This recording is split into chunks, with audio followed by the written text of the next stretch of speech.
নিজামী মুজাহিদ সাহেবেরা মন্ত্রী হিসেবে সর্বশেষ যখন সম্ভবত 2006 বা 2007 মন্ত্রী ছিলেন, বলেন তো তার কয় বছর পর তাদেরকে ফাঁসি দেওয়া হলো? তাদের মন্ত্রণালয়ে একটা পয়সার দুর্নীতি বের করতে পারে নাই, তাদের সন্তানরা তাদের জানাজাটা পর্যন্ত করতে পারে নাই। প্রথম আলোর প্যারালাল কাছাকাছি একটা পত্রিকা কি আমরা দাঁড় করাইতে পারছি? হবে। আমাদের অনেকগুলো প্রতিষ্ঠান লাগবে, আমাদের আর্থিক যোগ্যতা অর্জন করতে হবে। ইনসাফ যদি রাষ্ট্রে কায়েম হয়ে যায় তাহলে 80% ইসলাম তো এমনিতেই কায়েম হয়ে যায়।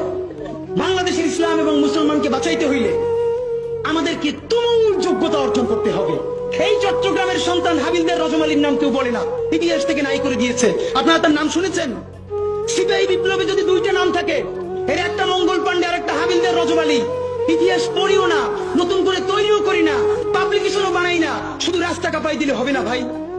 হাবিলদার রজমালি এই ব্রিটিশদের বিরুদ্ধে পার্বত্য অঞ্চলে যুদ্ধ করতে করতে পার্বত্য চট্টগ্রামের ঘোড়া নিয়ে ঢুকে গেছে। একটা সময় সঙ্গীহারা হয়ে গেছে, ব্রিটিশদের কাছে জীবন দিবে না, এই জন্য তিনি চিরতরে পার্বত্য চট্টগ্রামের ভিতরে ঢুকে গেছে, আর ব্যাক করেন নাই। তিনি মনে করেছেন যুদ্ধ করতে করতে প্রয়োজনে হারিয়ে যাব, তবুও আমার স্বাধীন জীবন ব্রিটিশ বেনিয়াদের কাছে হত্যা হইতে দিব না। সেই হাবিলদার রজমালি